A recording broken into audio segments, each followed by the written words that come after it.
Hello everyone, কেমন আছো সবাই? আজকে দ্য হাংরি স্পুনের অর্ডারে ছিল পোলাও আর নবাবী মাটন। সানডেতে শেয়ার করার জন্য এর চেয়ে ভালো রেসিপি আর কী বা হতে পারে।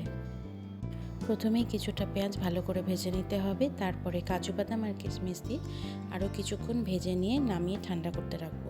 তারপরে একটা পেস্ট বানিয়ে রেখে দেবো। এবারে কড়াইয়ে তেল আর ঘি দিয়ে একটু গরম হলে তেজপাতা আর শুকনো লঙ্কা ফোড়নে দেবো। এবারে আগে থেকে ম্যারিনেট করে রাখা মাটনটা দিয়ে ভালো করে কষিয়ে নিতে হবে। মাটনটা আমি ওভারনাইট ম্যারিনেট করেছিলাম। হাতে যদি অতটা সময় না থাকে অ্যাটলিস্ট 2 ঘন্টার জন্য ম্যারিনেট করে রাখলে খুব ভালো হয়।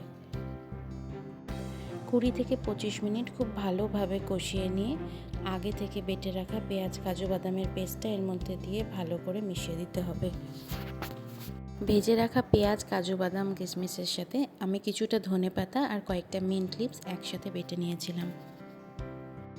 এবারে লো ফ্লেমে ঢাকা দিয়ে প্রায় 2 ঘন্টার জন্য মাটনটা কষে নিতে হবে। মাঝে মাঝে ঢাকাটা খুলে নেড়ে না দিলে তলায় ধরে যেতে পারে। সবশেষে গরম মশলা ছড়িয়ে নিলেই রেডি হয়ে যাবে নবাবী মাটন। তাড়াহুড়ো করলে কিন্তু একদমই হবে না, এটাকে স্লো কুক করতে হবে আর এক্সট্রা কোনো জল এতে অ্যাড করা যাবে না। তো অবশ্যই জানিও তোমাদের কীরকম লাগলো।